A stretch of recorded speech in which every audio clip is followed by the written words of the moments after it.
So we're just going to go right back down the same road we went down when I got attacked, because I didn't think that every single landlord on the planet should be lined up against the wall and summarily executed. Huh? So this person said, didn't figure you for a bootlicker. Now, why did they say that? Because I didn't agree with the tactics of the gentleman that lit the warehouse on fire. Now, keep in mind, I said in the video, I don't give a shit about the company. I could care less that the company lost product, other than the fact that the cost of that product is probably going to get leached out onto the rest of us in some way, shape, or form for a short period of time to make up for that loss. Because the insurance company is going to fight the company that owned the warehouse, and they're going to fight the company that owned the product. They're going to say something about fire suppression systems, and it's going to go on for years. So the owner of the product that got lit on fire is going to pass that cost along to the rest of us. That's the only reason I give a shit. Otherwise, I could give two fucks about the company losing its product. I said that this isn't the way that you get change done in a modern world. It's the way that change got done 250 years ago, but it's not the way that it's going to get done today. This guy is now facing 10 years to life at the state level, and the feds are waiting for him after that, so he's never getting out of prison.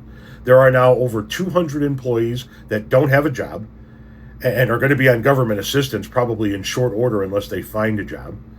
And good luck with that at this point in time with this kind of economy.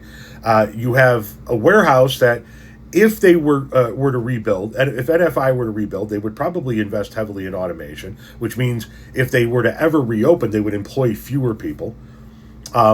Many people, all of this guy's coworkers and many first responders had their lives put in jeopardy as a result of this, and it resulted in how much change? Zero. Nobody's getting a higher wage. Nobody's getting more benefits. As a matter of fact, more people are out of work, and people are going to be paying more for the product. So that makes me a bootlicker. Approaching this from a common sense standpoint makes me a bootlicker. Are you? So if I'm not a bootlicker, or if you're not a bootlicker, how come you're not out lighting warehouses on fire today? I mean, that's what non-bootlickers do, right? How come you're not out there doing that? How come you're not out there leading the charge for the next round of structural fires against the corporation? Or better yet, this guy lit this warehouse on fire because that's where he worked. Maybe you shouldn't go around lighting warehouses on fire. How come you're not starting at your place of employment? I know why I'm not doing it, right? I'm a bootlicker. How come you're not doing it? You're not a bootlicker, so...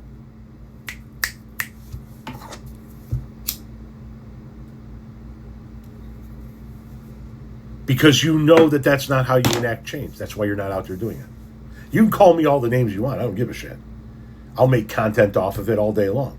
But you're not out there doing it because you know that that's not how you enact change. You know that even though it is a flawed system, the only way you enact change is through voting. And sometimes you have to vote for people that are not necessarily aligned with you 100%. Maybe they're aligned with you 80% or 85%. And you know that. Otherwise, you'd be out there doing exactly what this guy's doing right now. You know that. But I'm the bootlicker. You getting up and going to work today? That doesn't make you a bootlicker, huh? Okay.